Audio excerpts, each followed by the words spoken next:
स्वागत है विद्यार्थियों आपका। इस वीडियो में हम बात करने वाले हैं फास्फोरस चक्र। फास्फोरस चक्र जो है ये कवसादी चक्र का यानी सेडिमेंट्री साइकिल का एक उदाहरण है। फास्फोरस एक ऐसा तत्व है जो गैसीय रूप में उपस्थित नहीं होता और इसका जो परिसंचरण है ये ज़्यादातर जो है सॉइल के अंदर मिलता है या जीवों के अंदर मिलता है।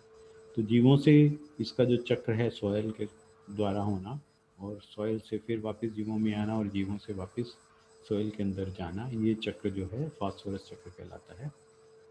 ऑक्सीजन चक्र की तरह ही ये चक्र भी बहुत सिंपल है, कॉम्प्लिकेटेड नहीं है। इसके बहुत कम स्टेप हैं जिसके अंदर ये इसका चक्रण होता है। अब जीवों को फास्फोरस की आवश्यकता हमेशा रहती है क्योंकि यह कोशिका के अंदर न्यूक्लिक अम्ल और कोशिका झिल्ली का भाग तो रहता ही है। इसके अतिरिक्त जीवों की हड्डी और दांत आदि के अंदर भी ये कैल्शियम के साथ साथ एक महत्वपूर्ण पार्ट जो है इनका हड्डी और दांतों में भी इसका होता है। जलीय जीवन में भी फास्फोरस जो है वो उपस्थित रहता है।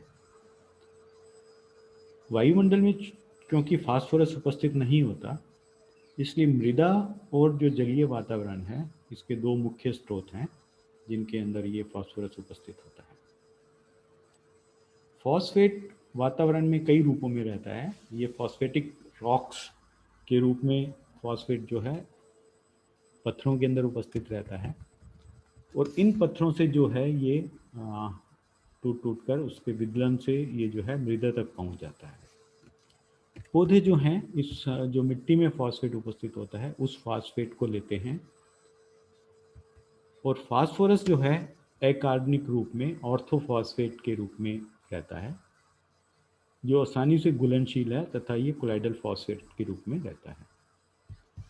अगर हम इसको डायग्रामेटिक इसका समझने का प्रयास करें कि इसका चक्रण किस प्रकार से होता है, तो जो ऑटोट्रॉफ्स हैं ये ऑटोट्रॉफ्स जो इनऑर्गेनिक फॉस्फेट हैं उसको ग्रहण करते हैं और ऑटोट्रॉफ से उत्पादक जितने भी हैं उनसे एनिमल फूड चेन के द्वारा एनिमल्स के अंदर पहुंचता है और इन दोनों की मृत्यु के पश्चात ऑटोट्रॉफ्स और एनिमल्स की मृत्यु के बाद इसके ऊपर डिट्राइटस जो हैं डिट्राइटिवोरस जो हैं वो वर्क करते हैं और ये वापस जो है सॉइल के अंदर रिलीज कर दिया जाता है।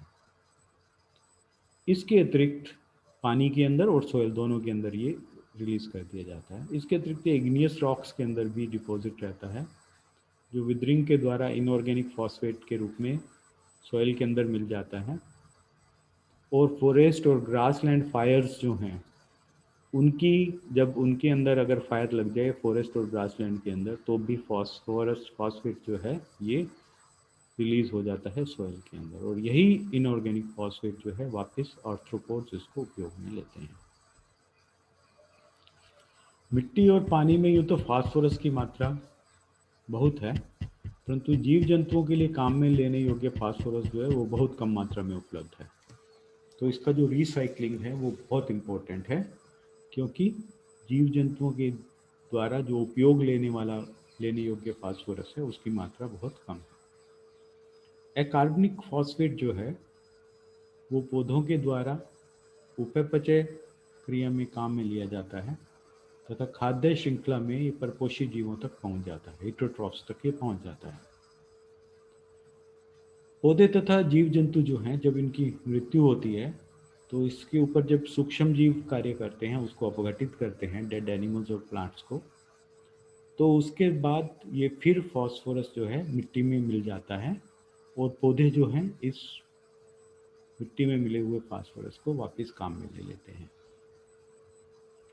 जल में घुलनशील जो फास्फोरस है उसका 98% भाग जो है वो कार्बनिक या पर्टिकुलेट फास्फोरस के रूप में प्लैंक्टन्स जो होते हैं, चाहे वो जू प्लैंक्टन्स हैं चाहे वो फाइटोप्लैंक्टन्स हैं, उनके अंदर उसका लगभग 98% भाग जो है वो पर्टिकुलेट फॉस्फेट के रूप में उपस्थित रहता है।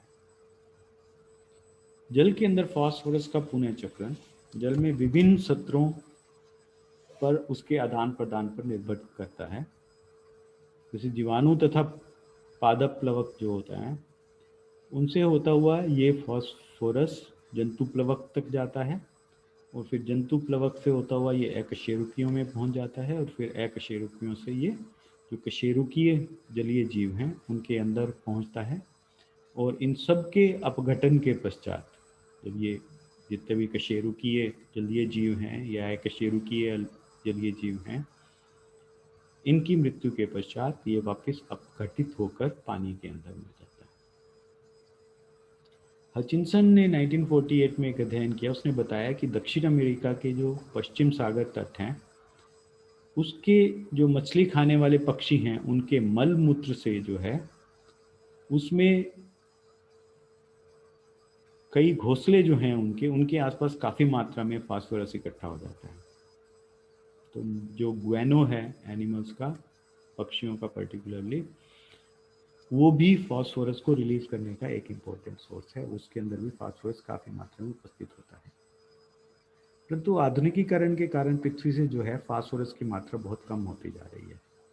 कृषि में भी हम बहुत ज़्यादा इसका फास्फोरस का उपयोग करते हैं, तथा इससे जो है चक्रण में इसकी जो है काफ़ी कमी है। ये क्योंकि खाद के रूप में भूमि में मिलाया जाने वाला जो फास्फोरस है वो अल्टीमेटली जल के साथ प्रवाह होकर समुद्र के अंदर एकत्रित होता जा रहा है। तो धीरे धीरे भूमि के अंदर जो है फास्फोरस की कमी होती जा रही है। तो इस प्रकार से जो है फास्फोरस का चक्रण होता है, जो मुख्यतः जीवों और जो रॉक सॉइल है उसके बीच में जो है इनका चक्रण जो है कॉन्टिन्यूसली चलता रहता है।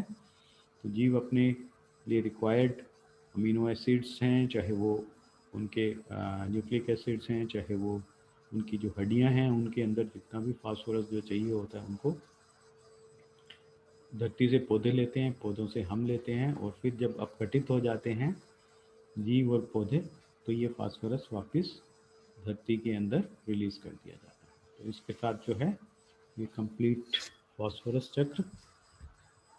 इस वीडियो में इतना ही। अगले वीडियो में फिर हम बात करेंगे। Thank you very much for watching this video. Thank you.